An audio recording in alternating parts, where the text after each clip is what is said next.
Je suis Tristan Pascard, je travaille à Lille et j'ai le plaisir de travailler sur ce diaporama avec le professeur Laforgue de Marseille.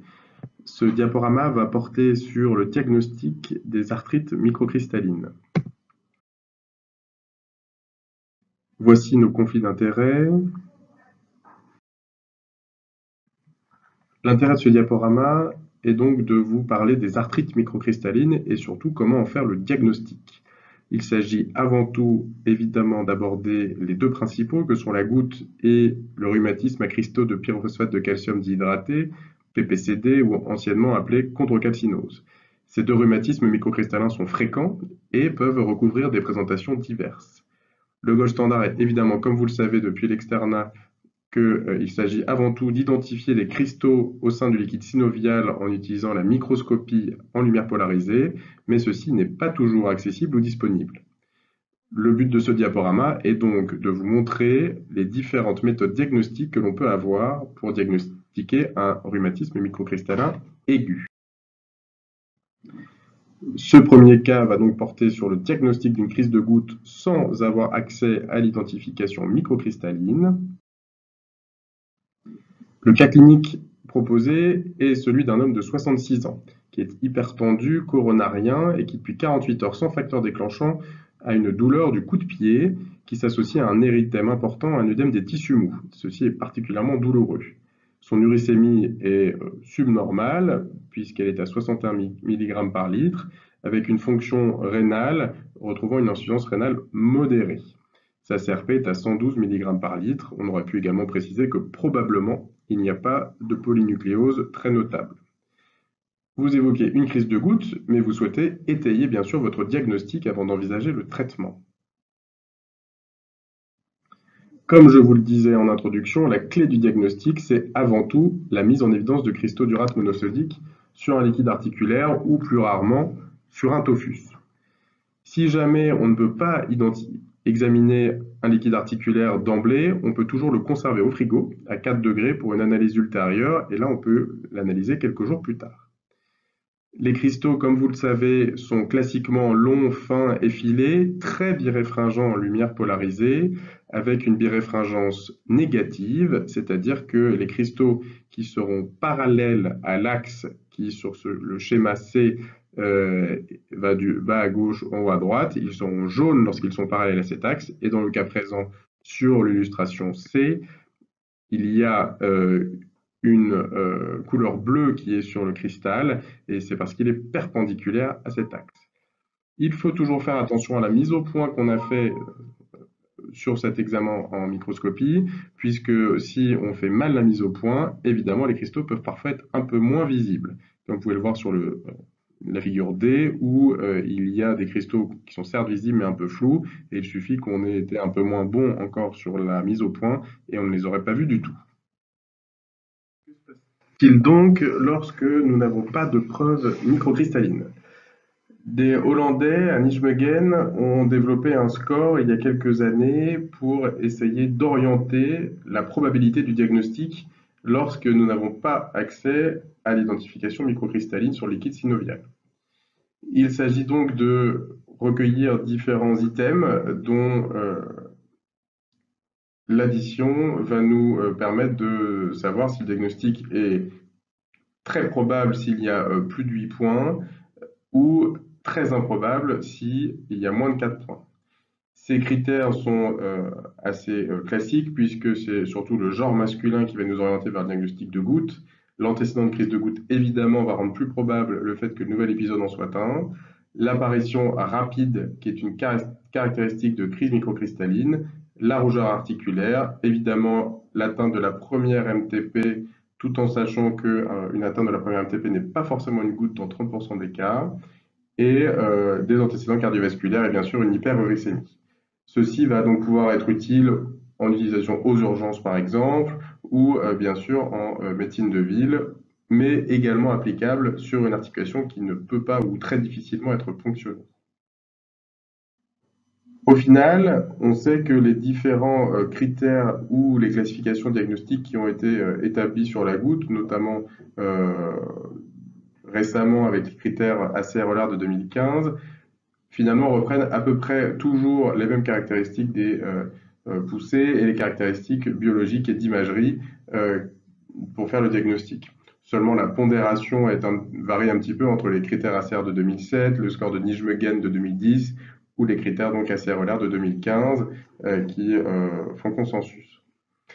Donc c'est notamment la localisation de la poussée avec principalement une atteinte de la première métatarsophallangène ou du tarse qui est caractéristique de la goutte et les critères cliniques de la crise qui sont souvent très caractéristiques, que ce soit l'érythème marqué de l'articulation, d'ailleurs plus elle est petite, plus c'est rouge, le fait de ne pas supporter le contact léger et l'incapacité à marcher sur l'articulation touchée. La chronologie de la crise est évidemment très importante, ce sont toujours des crises explosives qui atteignent leur acmé en moins de 24 heures et avec une restitution ad integrum dans au maximum une quinzaine de jours, dans les phases initiales de la maladie en tout cas. Il y a une rémission complète entre deux épisodes avant d'atteindre bien sûr le stade beaucoup plus chronique de l'arthropathie goutteuse. L'uricémie a un impact important, toujours en prenant en considération que l'uricémie au cours de la crise n'est pas forcément fiable et qu'il faut la recontrôler 3 semaines plus tard. Mais en tout cas, plus l'uricémie est élevée dans un contexte de suspicion de maladie goutteuse, plus le diagnostic devient probable. L'imagerie prend une part grandissante. Alors, en radiographie, des érosions qui sont très caractéristiques et se différencient bien de celles de la polyarthrite rhumatoïde. Mais de plus en plus, on peut utiliser l'échographie avec son image caractéristique en double contour, la possibilité de détecter des plus petits tophus que ceux qu'on voit en clinique. Le scanner double énergie, qui est une technique qui va pouvoir être de plus en plus utilisée, de plus en plus répandue. Pour revenir sur la topographie inaugurale de la crise de goutte, c'est un élément qui est important pour faire le diagnostic. 90% des atteintes initiales de la goutte seront sur le pied, ce qui veut dire qu'il est rare qu'une goutte débute à un autre endroit qui sera donc suspect de ne pas être une goutte lorsque cela a été évoqué, notamment au membre supérieur. De manière rarissime, cela peut arriver au niveau de l'articulation coxofémorale et de l'épaule, mais classiquement, on dit que c'est virtuellement impossible que cela arrive. 25% des crises de la première métatarsophallangène ne sont pas des crises de goutte. C'est un élément important, donc ce n'est pas non plus une certitude lorsque l'on voit une atteinte de la première MTP qu'il s'agit là bien d'une goutte, et les études sur l'évolution de ces atteintes de la première MTP un peu aspécifiques montrent que l'évolution aura eu lieu dans 25% des cas vers un autre rhumatisme. La séquence est importante également. Il y a classiquement des prodromes à la survenue de la crise, avec notamment des paresthésies sur l'articulation qui va être touchée. La survenue brutale dite au chant du coq, donc au petit matin, avec une acmé des douleurs dans les 12 heures et parfois donc de manière plus brutale, plus importante encore qu'une arthrite septique, avec des signes inflammatoires donc qui vont être majeurs. Quels sont les messages à retenir? Lorsque il est possible de faire un prélèvement articulaire, cela reste le gold standard dans le cadre des arthrites microcristallines. Et tant que l'on pourra regarder en microscopie en lumière polarisée, il faudra le favoriser. Il faut tout de même faire attention. Déjà parce que l'analyse en liquide synovial en lumière polarisée nécessite un peu d'expérience et c'est pour ça qu'il est important de s'entraîner tant que possible à repérer les cristaux, mais aussi car certaines morphologies de cristaux peuvent être un peu piégeantes, notamment dans le cadre des cristaux de pyrophosphate de calcium qu'on appelle monocliniques, qui ne sont pas de l'aspect parallélépipédique que l'on connaît des cristaux habituellement de pyrophosphate et qui vont avoir un aspect morphologique en tout cas ressemblant énormément aux cristaux d'urate monosodique en étant assez longs et effilés. La seule manière dans ces cas-là de faire la différence entre un cristal de pyrophosphate et un d'urate monosodique sera donc le type de biréfringence et donc la couleur du cristal par rapport à l'axe de la lumière qui est induite par le polarisateur. Je vous rappelle que lorsque les cristaux sont jaunes en étant parallèles à l'axe de la polarisation, cela signifie qu'il s'agit d'une biréfringence négative et qu'il s'agit d'urate monosodique. Si dans le cas contraire, en étant parallèles, les cristaux sont bleus, ça va donc être une biréfringence positive et donc il va s'agir de cristaux de pyrophosphate. Toutefois, s'il n'y a donc pas de possibilité d'avoir une identification microcristalline, un faisceau d'arguments cliniques, biologiques et d'imagerie vont vous permettre de retenir le diagnostic avec une certitude qui est toujours imparfaite, mais qui se perfectionne actuellement avec des examens qui sont de plus en plus efficaces. Méfiez-vous du polymorphisme du rhumatisme à PPCD qui peut toujours recouvrir des formes très trompeuses allant de polyarthrite-like à des atteintes cervicales évocatrices de spondylodycite infectieuse, à évidemment l'arthrite aiguë. Donc les articles sur lesquels nous nous sommes basés pour vous présenter ce diaporama. Le deuxième diaporama concerne le diagnostic d'un rhumatisme microcristallin débutant. À première vue, il s'agit de quelque chose de très proche par rapport à l'arthrite microcristalline, mais vous verrez que, en tant que rhumatologue surtout, nous retrouvons régulièrement dans les phases intercritiques des rhumatismes microcristallins, et comme nous l'avons vu sur l'évolution des arthrites aiguës, la résolution étant régulièrement totale, il est parfois difficile de faire un diagnostic rétrospectif, mais qui va pourtant être nécessaire car un rhumatisme microcristallin a régulièrement pour vocation à récidiver.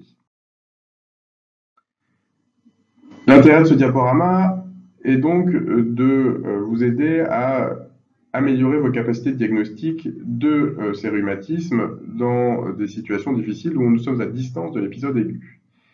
Cela devient donc complexe et se complexifie lorsque le rhumatisme a évolué et que nous étions dans une forme chronique avec régulièrement des phases critiques beaucoup plus difficiles à identifier comme c'est le cas dans la goutte.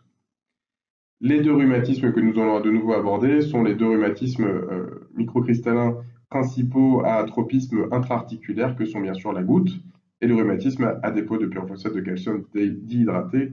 La première situation est donc celle abordée de la question d'un traitement, mais de confirmer qu'il est bien nécessaire de traiter une goutte.